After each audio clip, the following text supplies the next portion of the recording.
అన్న ఇప్పుడు ఎక్కడికి పోతున్నాం మనం? రమణ మహర్షి ఆశ్రమం. మనం నిన్న రాత్రి వచ్చినా కూడా ఫస్ట్ టైం అరుణాచలంలో దిగి నడుస్తున్నాం. కారు దిగి లోపలికి వెళ్ళిపోయినా డైరెక్ట్. అంతే ఫస్ట్ మధ్యాహ్నం ఇప్పుడు ఎంత ఆల్మోస్ట్ 3:30 అవుతుంది. ఇప్పటి వరకు కూడా బయటికి రాలేదు. ఇప్పుడే బయటకు వచ్చినాం. ఫారినర్స్ ఇది ఫారినర్స్. వీళ్ళకి ఏమర్థమైందని వస్తారన్న? అదే సైలెన్స్ అన్నది ఎవరికైనా ఒకటే కదా, పీస్ అన్నది ఎవరికైనా ఒకటే కదా. ఓకే. ఆటోలో కూడా రమణ అంతే. అంటే దాదాపు కొన్ని సంవత్సరాలు కదా ఆ మనిషి ఉన్నప్పుడు. అసలు ఈ ఊరు ఫేమస్ అతని గురించి కదా 100%. అయ్యో ఇంతేనా? ఇంటి దగ్గర ఇదే నేను ఎంత దూరం నడవాలనుకుంటున్నాను. శ్రీ రమణాశ్రమం. సో ఆయన ఉన్నప్పుడు ఇక్కడ కూర్చొని ఇక్కడ నుంచి కొండపైకి వెళ్ళి వచ్చేవాడా? ఇక్కడి నుంచే కొండపైకి అట్లా వెళ్ళడమే. అందరికీ నమస్కారం. ప్రస్తుతం రమణాశ్రమంలోని లైబ్రరీలో ఉన్నాం కాబట్టి, లైబ్రరీలో నిశ్శబ్దంగా ఉండాలి కాబట్టి నేను ఆ లైబ్రరీ గురించి నాకు కలిగిన భావాన్ని ఊరికి తేలికనే మాటలు చెప్తాను, సరదాగా వినండి. పుస్తకం అన్నది ఒక మనిషి యొక్క మస్తకం. సో ఈ భూమి మీద దాదాపు ముద్రించబడ్డ పుస్తకాలు 2 కోట్లు పైచిలుకు అంతే మానవజాతి పరిణామక్రమంలో. అందులో తత్వానికి సంబంధించినవి నావెల్సు, నావెల్లాసు, షార్ట్ స్టోరీసు, అనుభవాలు, ఆత్మకథలు, ట్రావెలాగ్స్, ఇట్లాంటి జర్నల్స్ ఇవన్నీ ఉన్నాయి, సావనీర్స్, అలాగే న్యూసెన్స్, నాన్ సెన్స్ అన్నీ ఉన్నాయి. అయితే ఈ రమణాశ్రమంలో ఉన్న పుస్తకాలకు ఉన్న స్పెషాలిటీ ఏమిటంటే ఇది హ్యూమన్ ఎక్స్పీరియన్స్ సెంట్రిక్. ఇక్కడున్న ఏ పుస్తకము నవల కాదు. ఈదర్ భారతదేశం యొక్క లేదా ప్రపంచ దేశాల యొక్క ఆధ్యాత్మికతకు సంబంధించిన చారిత్రక విశేషాలు రాయబడ్డ పుస్తకాలు, లేదా ఏదైనా ఒక మనిషి తాను అనుభూతి చెందినప్పుడు దాన్ని తన జీవితంలో గ్రంథస్థం చేసి ఉంచిన పుస్తకాలు. ఇందులో రమణ మహర్షి జీవితకాలంలో చెప్పిన పుస్తకాలు, విషయాలు, వాటిని పుస్తకాలుగా ముద్రించిన విషయాలు ఈ లైబ్రరీలో తక్కువ. సో ఎక్స్క్లూజివ్ రమణ మహర్షి అంటే రమణాశ్రమం బయట ఒక బుక్ స్టాల్ పెట్టారు. అందులో రమణ మహర్షి సెంట్రల్గా ఉండి ఆయన నుంచి బయటకు వచ్చిన మొత్తం వాంగ్మయం అంతా ఉంది. ఇక్కడ మాత్రం నారాయణ గురు, లేకపోతే ఫ్రెడ్రిక్ నీషే, లేకపోతే ప్రపంచంలో ఉన్న గొప్ప గొప్ప ఫిలాసఫర్సు, అరవిందో, శ్రీరామకృష్ణ పరమహంస, అట్లాగే జెన్ ఫిలాసఫీసు, అట్లాగే స్పానిష్ మాస్టర్సు, జపనీస్ మాస్టర్సు, రకరకాల వ్యక్తులు వ్యక్తపరిచిన అన్ని విషయాలు. అంటే ఎవరైనా not only Ramana Maharshi but they can read about anybody. ఉపనిషత్తులు అతిపెద్ద ఉపనిషత్తు బృహదారణ్యకనే. సో ఈ 12 అందులో మాండూక్య ఉపనిషత్తు, కీనోపనిషత్తు, కథోపనిషత్తు, బృహదారణ్యక ఉపనిషత్తు, ఇట్లా 12 ఉపనిషత్తులు ప్రామాణికం. అవి నేను కామెంటరీస్ చదివాను. నాకు సాధ్యమైనది చదివి ఐ కేమ్ టు కంక్లూషన్స్. వాటి అవి ఏమిటి? సింపుల్గా చెప్పు, ఉపనిషత్తు అంటే ఒక వ్యక్తి యొక్క స్వానుభవం అని. ఓకే, దాని మీనింగ్, దాని అర్థం, ఆ పదానికి అర్థం. ఇప్పుడు ఆత్మదర్శనం నా ఉపనిషత్తు, నీకు ఫిలాసఫీ. నేను అనుభవించి రాసింది కాబట్టి నాకు ఉపనిషత్తు అయింది. ఉపనిషత్తు నీకు ఉపనిషత్తు కాదు, ఉపనిషత్తు నీకు ఫిలాసఫీ. అది మెయిన్ రోడ్లో లెఫ్ట్ సైడ్ పోతే రమణాశ్రమం వస్తుంది. అక్కడ నుంచి లోపలికి వస్తే ఇటు సైడు శివ సన్నిధి. ఇక్కడ మేము ఉంటున్నాం ప్రస్తుతానికి. రమణాశ్రమం పోయి మళ్ళీ వస్తున్నాం. రమణాశ్రమం లోపలికి ఎంటర్ అయిన వెంటనే కెమెరా నాట్ అలౌడ్ అని చెప్పారు, అందుకే కెమెరా బంద్ చేసినాం అప్పుడే. బట్ లైబ్రరీలో పర్మిషన్ తీసుకొని లైబ్రరీలో వీడియో షూట్ చేసినాము. అన్న థీమ్ అన్నారు స్పెషల్గా. ఇది శివ సన్నిధి, మన తెలుగు వాళ్ళది, ఇక్కడ ఉండొచ్చు. నేను ఇంతకుముందు చెప్పినట్టు ఈ శివ సన్నిధి అతనితోటి ఇంటర్వ్యూ చేసి కూడా వీడియో పెట్టే ప్రయత్నం చేస్తా. మన కెమెరా క్వాలిటీ ఎట్లుందో. సాయంత్రం అయితే దీనికి రేచీకటి వస్తుంది, ఏం కనబడదు. ఇది పైకి ఎక్కేస్తున్నాం. మెట్లు ఎక్కిన తర్వాత ఇది వ్యూ. వెనకాల అందరూ రెడీ ఉన్నారు. 5:30కి అందరు అసెంబ్లీ అవుదామని చెప్పిండు అన్న. కూర్చోండి. So they are ready.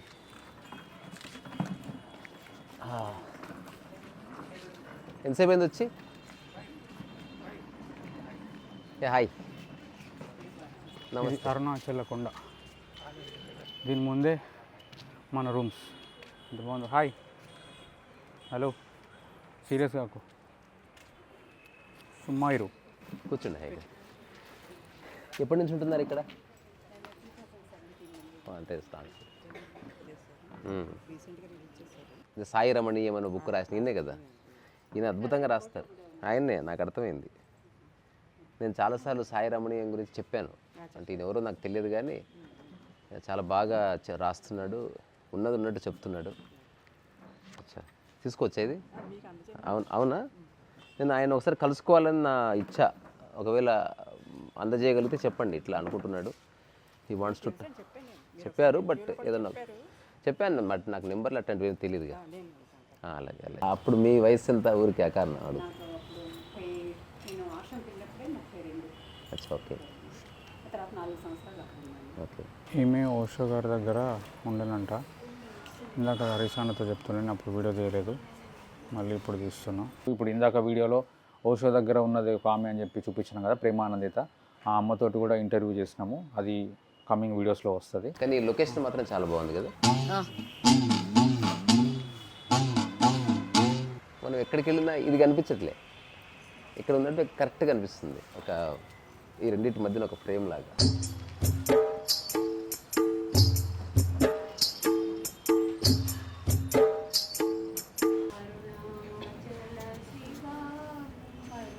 దీని దగ్గర పెట్టుకో, ఎవరు మాట్లాడితే వాళ్ళ దగ్గర పోయి పట్టుకోవాలి. ఆ రెండు పట్టుకో. అమ్మవు నీవే ఎల్లము నీవే అరుణాచల అరుణాచల అరుణాచల అంతే వస్తుంది.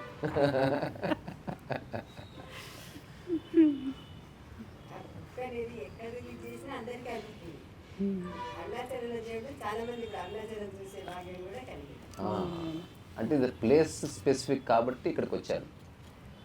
ఎసెన్స్ స్పెసిఫిక్ అయితే ఇట్ ఈస్ ఎవ్రీవేర్. అది రాయడమే ఆడంబరం, మళ్ళీ దానికి ఎందుకు? ఇప్పుడు బంగారానికి మళ్ళీ మేకప్ వేసినట్టు ఉంటుంది, మళ్ళీ దానికి ఏ స్పెషల్?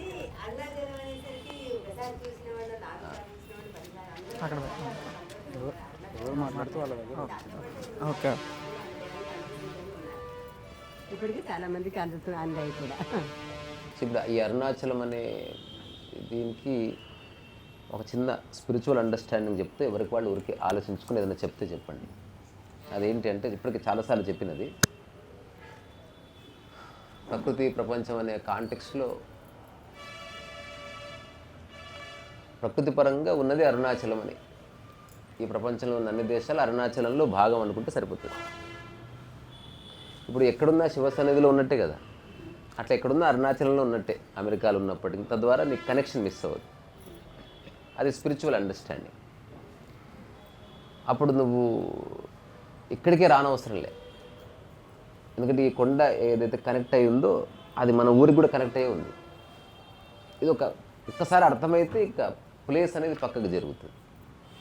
అట్లా కాకుండా ఈ కొండను స్పెసిఫిక్గా చూడాలనుకుంటే అప్పుడు అరుణాచలం రావాలి, అంతే తప్ప వేరే దానికోసం కాదు. ఈ కొండ మరెచ్చటా లేదు కాబట్టి అరుణాచలం, విరూపాక్ష గుహ ఇంకెక్కడా లేదు కాబట్టి అరుణాచలం, రమణ మహర్షి సమాధి ఇంకెక్కడా లేదు కాబట్టి అరుణాచలం. కానీ ఎసెన్స్ ఏదైతే ఉందో అది అన్ని చోట్ల ఉందని తెలుసుకుంటే సరిపోతుంది అనేది ఒక అబ్జర్వేషన్, నా పూర్తి అవగాహన, నా అనుభవ సారం, ప్రస్తుతం నా జీవితం అది. సో అఖండత ప్రకృతి, ఈ ఖండాలంతా ప్రపంచం. సో మనమంతా వేరువేరు అనుకుంటే మనం ప్రపంచంలో ఉన్నట్టు, మనమంతా ఈ క్షణం ఒకటి అనుకుంటే ప్రకృతిలో ఉన్నట్టు. సో ఉపదేశ సారం యొక్క సారం అంతా కూడా చాలా సూక్ష్మమైనది, నిగూఢమైనది, అతి సహజమైనది. ఒక పిహెచ్డి స్కాలర్ అవ్వాలంటే కష్టం, లేకపోతే ఒక అంబానీ అవ్వాలంటే కష్టం. కానీ రమణ మహర్షి ఉన్న స్థితి అందరికి అందుబాటులో ఉంది. అదొక్కటే ఈజీ ఏదైనా ఉంది భూమి మీద అంటే. కానీ తప్పుడు వ్యాఖ్యల వల్ల ఇది మనకు సాధ్యం కానిదేమో, అది ఏదో గొప్ప జన్మ తీసుకుంటే అట్లా అవుతుందేమో, లేకపోతే ఇట్లా అవేమి లేవు. జస్ట్ అది ఎవడు రమణ మహర్షి అంటే ప్రాపంచిక మరకలు అంటుకొని ఒక శుద్ధమైన మనస్సు అంతే. అది ఆశ్రమంలో అందరూ కూర్చున్నారు, ఆయన అక్కడ ఉన్నారు, మిగతా వాళ్ళు అక్కడ ఉన్నారు. వీళ్ళందరూ మనసులో ప్రపంచం అంటుకుంది, ఆయనకు అంటుకోలేదు అంతే. ఇంతకుమించి ఏ వ్యాఖ్య లేదు. ఇప్పుడు ఎవరన్నా రమణ మహర్షి అవ్వాలనుకుంటే ప్రపంచాన్ని మనసు నుంచి తీసేస్తే అయిపోతుంది. ఈ క్షణమే ఇప్పుడే నేను తీసేసి చెప్తున్నాను. ఏ బంధాలు లేవు, సంబంధాలు ఉన్నాయి. ఉన్నంతసేపు కాసేపు ఎవరున్నా వాళ్ళతో మంచి సంబంధం ఉంది. మనకెవడో చంపాలనుకునేవాడు అట్లాంటి వాడు వస్తే మనం కేర్ఫుల్గా ఉండవలసిందే. ఈ ప్రపంచం అంత ఆరోగ్యకరమైన ప్రదేశం కాదు. చాలా సిద్ధాంతాలతో ఊగిపోయే వాళ్ళు ఉన్నారు, చంపుకునే వాళ్ళు ఉన్నారు, నినాదాలు చేసేవాళ్ళు ఉన్నారు. ఏదేమైనా విడగొట్టి తీరాలి దేశాన్ని తలుచుకుని ఇవన్నీ ఉన్నాయి. అవన్నీ ఎప్పుడు ఉంటాయి. వాటన్నిటి పట్ల ఎరుక కలిగి ఉంటేనే, అంతర్గతంగా ఈ భావన కలిగి ఉంటే జీవితం చాలా బాగుంటుంది అనేది ఒక జీవన సారాంశం. అందుకని ఈ ప్రపంచంలో మనందరికీ ఉన్న ఏకైక అవకాశం రమణ మహర్షి అనుభవిస్తున్న స్థితిని తక్షణం అనుభవించడం. మిగతావి మన చేతులు లేవు. అంబానీ కావడం కష్టం, లేకపోతే ఎస్పి బాలులా పాడడం కష్టం, ఒక ఐశ్వర్యరాయలా అభినయించడం కష్టం. ఇవన్నీ కష్టం. రమణ మహర్షి స్థితి అన్నది అత్యంత సహజమైనది, అందరికీ అందుబాటులో ఉన్నది, అది మనలోనే ఉన్నది. దానికి నాకు కలిగిన సంవేదన నేను ఇమ్మీడియట్గా చెక్ చేసుకుంటే అది 100% అదొక్కటే అవైలబుల్. అదేంది? ప్రపంచం అంటుకొని మనస్సు. That's all. అంతకుమించి నాకు ఇప్పటికీ కొన్ని సంవత్సరాలుగా ఇంతకు మించి నాకు అన్యదా ఏమీ కనపరచడం లేదు. ఇప్పటి వరకు మీరు చూసిన వీడియో అక్టోబర్ 24th రోజు షూట్ చేసింది. మేము 23rd అక్టోబర్ రోజు హైదరాబాద్లో బయలుదేరి ఆ రోజు నైట్ వరకు ఇక్కడ చేరుకున్నాం అరుణాచలంలో. సో 24th మార్నింగ్ నుంచి ఈరోజు November 4th ఈ రోజు వరకు ఎవ్రీడే రకరకాల వ్యక్తుల్ని కలుస్తూ, వాళ్ళతో మాట్లాడుతూ, రీసాన్తో టాక్ చేస్తూ చాలా ఉల్లాసంగా, ఉత్సాహంగా, స్పిరిచువల్గా జరిగిపోయింది ఈ ట్రిప్ అంతా. అండ్ రేపు బయలుదేరుతామా ఇక్కడ నుంచి హైదరాబాద్కి, ఎల్లుండి బయలుదేరుతామా ఇంకా తెలియదు. అంటే పౌర్ణమి ఉంది కదా, సో దానికోసం చాలామంది వస్తున్నారు. మనం ఇన్ని రోజులు ఉండి ఇప్పుడు కూడా ఎందుకని చెప్పి దానికోసం ఆగినాము. నేను ఈరోజు మార్నింగే మళ్ళీ ఒకసారి దర్శనానికి వెళ్ళొచ్చిన, అందుకే ఈ బొట్టు ఇదంతా. సో నేను ఇప్పటి వరకు షూట్ చేసిన వ్లాగ్స్ అన్నీ ఎవ్రీడే ఒకటి, లేదంటే ఆల్టర్నేట్ డే ఏదో ఒక రకంగా అప్లోడ్ చేస్తూ ఉంటా. సో మీకు వీలైనప్పుడు మీరు చూస్తూ ఉండండి. మీరు చేయాల్సింది ఒకటే, పూర్తిగా వినండి, శ్రద్ధగా చూడండి, అండ్ మీకు ఏమనిపించిందో కమెంట్ చేసి లైక్ కూడా చేయండి నచ్చితే. Thank you so much.